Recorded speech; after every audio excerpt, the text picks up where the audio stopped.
Welcome back, everybody. My name's Token D Rock. It is officially Monday, May 2nd. Hopefully, all of you had a wonderful weekend. Taking a look at the overall crypto market cap over on CoinMarketCap, you can see we are sitting right around $1.714 trillion. Bitcoin dominance has climbed up a bit along with ETH dominance. Bitcoin up to 42.4%. ETH dominance climbed up to 19.7%. And as you can see, Bitcoin is still below 40K. It's holding a little bit above $38,000. Ethereum holding above 2,800. BNB below $400 again. Solana below 90. Luna oscillating right around $80. Overall, we can see the market is not doing too hot, but we're going to address that here in a little bit. It is Monday, so show you guys our rewards. So we're still earning over on Celsius. So as long as you entered assets prior to April 15th over on Celsius, you are still earning rewards on the crypto on that platform. As soon as you transfer all of that particular asset out, you can no longer earn rewards. So you can no longer put crypto in and start earning rewards again. So just a caveat, if you want to earn those rewards, keep it in there. I earned $5.34. Bitcoin for the past week earned roughly $4.38 worth of Ethereum. Not too shabby. The payout for the month of April, we earned roughly 10.49 VGX just for holding our stack. That is the 7% that they're paying on the VGX token over on the Voyager platform / app. Taking a look at the Bitcoin 1-minute chart, we can see that Bitcoin did get overbought a couple of times here in the past 12 hours or so. Was a little bit oversold. Looks to be like we are holding this line of support right around 38,000. Looking like we put in maybe some support right around 38,100. But overall, this past weekend has been pretty choppy. We aren't making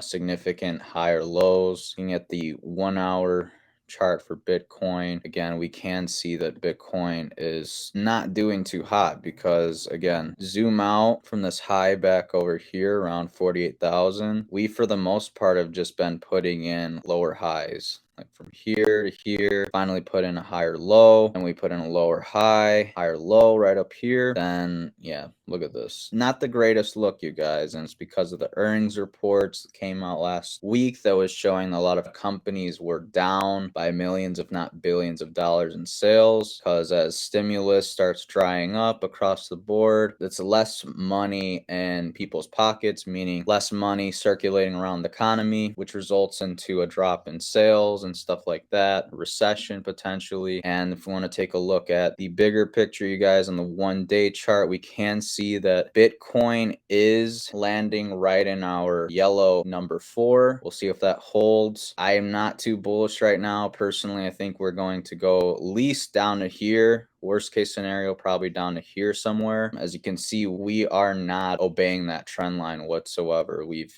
deviated completely for the past week or so. And again, taking a look at the bigger time frame, you guys, I think what we may be seeing is some sort of double bottom here in the next few weeks. I don't know. This might be too soon for this to play out. But if history is any indicator, we can see at the peak of last cycle, which was the end of 2017, early of 2018, beginning of 2018, just kept slowly but surely churning down to that low right around $6,000, and then we put in a new low right around $3,000 to $4,000 for Bitcoin. We rallied up $13,000 and then ultimately came back down to that line of support right around $3,000, 3,500, something like that, during the COVID crash. And then that's when we started rallying because we started retesting these lines of support all the way up to previous all-time high. And then that's when we had our explosive / parabolic move to the upside. So what am I theorizing here? Well, I'm theorizing that potentially we're going to, again, revisit kind of these lines of support down here at 32,000, 34,000, potentially 30,000. Very hard to say whether we may or may not go lower, depending on various things around the world. But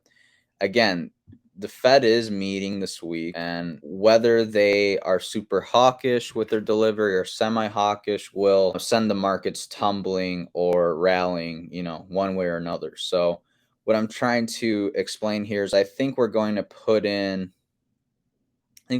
churn down to 34 maybe $33,000 Bitcoin, and then we'll start rallying. But I think we're going to be pretty much sideways for at least the next 2 to 3 months. I think maybe we'll hit a low here in the next 3 to 6 months. But again, hard to say. And then just perfect timing because had Warren Buffett saying he won't pay $25 for all the Bitcoin in the world. Charlie Munger calls Bitcoin stupid and evil. Berkshire Hathaway CEO Warren Buffett says he won't buy all the Bitcoin in the world for $20. Meanwhile, his longtime business partner and right-hand man, Charlie Munger, says Bitcoin is stupid and evil, noting that the cryptocurrency makes him look bad. Warren Buffett explains why he won't buy Bitcoin. Warren Buffett and Charlie Munger talked about Bitcoin during Berkshire Hathaway's annual shareholders meeting Saturday. Buffett is Berkshire's CEO and chairman of the board. Munger, often known as his right-hand man, is the company's vice chairman on the board. Oracle of Omaha, famous for saying Bitcoin is probably rat poison squared, explained in some detail why he would not buy Bitcoin, saying whether it goes up or down this year, 5 or 10 years, I don't know, but the one thing I'm pretty sure of is that it won't produce anything. It's got a magic to it, and people have attached magics to lots of things. Buffett gave some examples. He would pay $25 billion for 1% interest in all the farmland in the United States. He'd also pay $25 billion for 1% interest in all the apartment houses in the country. I would write you a check this afternoon, he affirmed. However, when it came to buying Bitcoin, he detailed, now if you told me you own all the Bitcoin in the world and you offered it to me for $25, I wouldn't take it because of what would I do with it? I'd have to sell it back to you one way or another. It isn't going to do anything. Unlike Bitcoin, apartments are going to produce rent and the farms are going to produce food. Berkshire boss proceeded to discuss the US dollar. Assets do have value, have to deliver something to somebody, and there's only one currency that's accepted. You can come up with all kinds of things. You can put up Berkshire coins, but in the end, this is money, he added, holding up a $20 bill, and there's no reason in the world why the United States government is going to let Berkshire's money replace theirs. Buffett, however, invests in Bitcoin-friendly digital bank Nubank, which offers Bitcoin investments. Kind of interesting, kind of ironic, hypocritical. You determine. Charlie Munger says Bitcoin is stupid, evil, and makes him look foolish. Munger also reiterated his from Bitcoin Saturday. He shared that in my life, I try to avoid things that are stupid and evil and make me look in comparison to somebody else, and Bitcoin does all three. In the first, it's stupid because it's likely to go to zero. It's evil because it undermines the Federal Reserve System, and third, it makes us look foolish compared to the communist leader in China. He was smart enough to ban Bitcoin in China. Berkshire vice chairman also mentioned Bitcoin in reply to a question about what single investment should one put money in as a safeguard against high inflation. When you have your own retirement account, your friendly advisor suggests you put all your money into Bitcoin, just say no. He's repeatedly slammed Bitcoin. In February, said that the government should ban the cryptocurrency, calling it a venereal disease. He has praised China several times in the past for banning cryptocurrency, stating that he wished crypto has never been invented. In May last year, he said Bitcoin is disgusting, contrary to the interest of civilization. So it's not bad enough that we have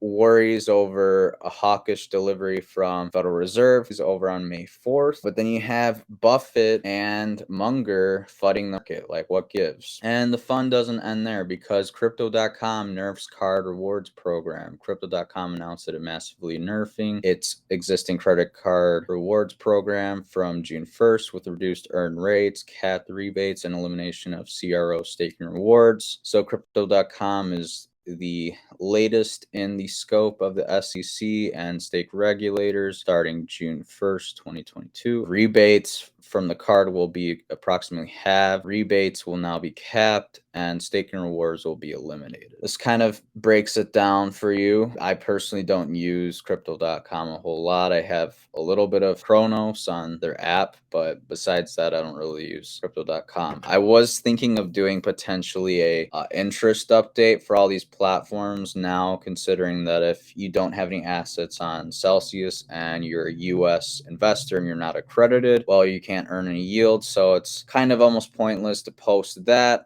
but I'm trying to figure out a way to still give you some interest rate updates besides just giving you, instead of just giving you the Voyager thing, because that's kind of boring. You need some comparison. You just shop around and see where you get the best rates. But as you can see, staking rewards will be limited from the Crypto.com card. Existing benefits like 100% rebates on Netflix and Spotify remain. Interesting that that's still being like propped up like a selling point at this point in time, but Anyways, they do what they want. What do you guys think? What's your take on the market? Are you bullish or bearish? I think I just needed to reiterate in today's video that I think probably going to go lower this week. I'm probably going to hold off on buying some crypto. I was getting kind of trigger happy over the weekend, but I got to show a little bit more restraint until, Bitcoin potentially goes to maybe 35,000 or something, or 30,000. That's when I think I'll start deploying a good chunk of change, but I could be entirely wrong.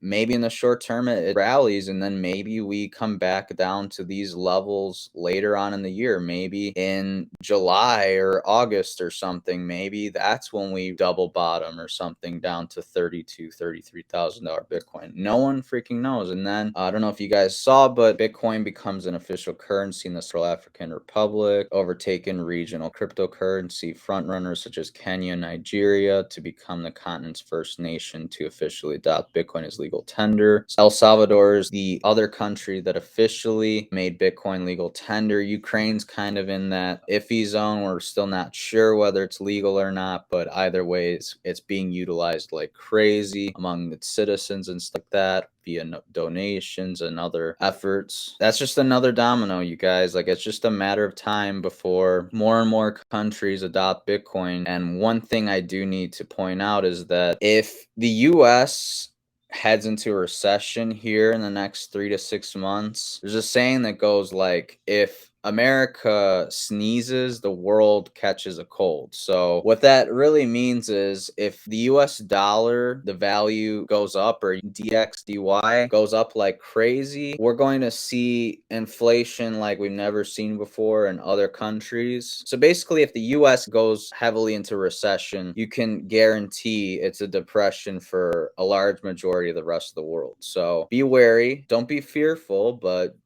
just invest with caution here in the next few weeks, because I think this week in particular is going to be pretty shaky. We really have no idea what's going to play out here in the short term, but keep your eyes peeled for news information about what the Fed's talking about. Don't pay too much attention to people like these two, because they're dinosaurs at this point. I hate to say it, hate to be rude, hate to be ageist, or age discrimination, whatever you want to call it.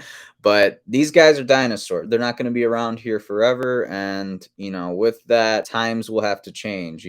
Things will change slowly but surely as the older generations die off. That's just the way things work. But let me know what you guys think down below. If you enjoyed today's video and you're over on YouTube, please like and subscribe. Hit that notification bell to be notified when we go live next. I will be live tomorrow, 10 a.m. Central Standard Time. Check it out here over on YouTube. I got some links down below for you to check out. Earn some interest. Get trading over on Voyager. Deposit $100. Get trading with that $100. Within a few weeks, you get $25 in free Bitcoin. Not to mention, you could do something similar over on Binance. $100.